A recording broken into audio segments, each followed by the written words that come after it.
ইয়ালে শুনলাম যে তোমাকে ওই জমি জমা লই অনেক কাউরকরি করছো, এগুলো করো কা তোমরা? কি কাহিনী হইছে, কি কও দি আমার।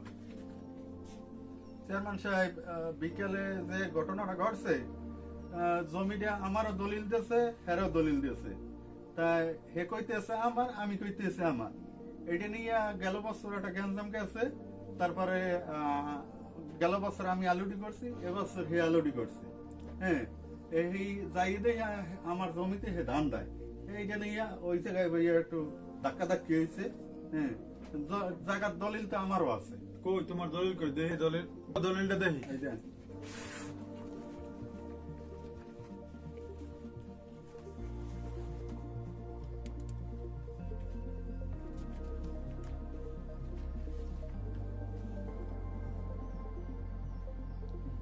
মেম্বার সাহেব, কুদ্দুস হয় নাই? কইতে পারি না, কুদ্দুসের পক্ষ থেকে তো কোনো লোক আসে না। তাহলে এক পক্ষ সালিশি কেমন হইবে? এক পক্ষ দিয়ে সালিশি হয়? আমার দেখি আর একটু ওয়েট করি। এই তুমি এত দেরি করলা কেন? আমি হাসপাতাল গেছিলাম আমার দাদুর নিয়ে। কি অবস্থা তোমার দাদুর? কি অবস্থা? খুব অসুস্থ আর হাসপাতাল ভর্তি। ভর্তি করাইছো? হ্যাঁ হাতে কি দলিল? ওটা হ্যাঁ, এটা কাগজ আমার দাদু দিয়ে দাদু দিতাম। দেই, দলিলটা দেই। চেয়ারম্যান সাহেব দলিল।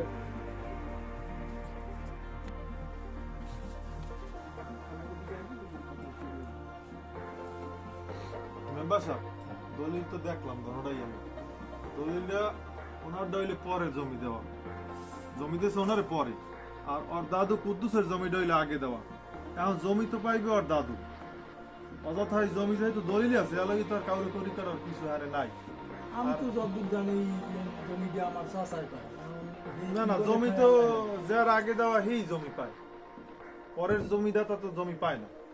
এখন তোমার চাচা, এখন এ সম্পর্কে তো আমার কিছু করার নাই, কারণ আমি আর কিছু করতে পারবো না।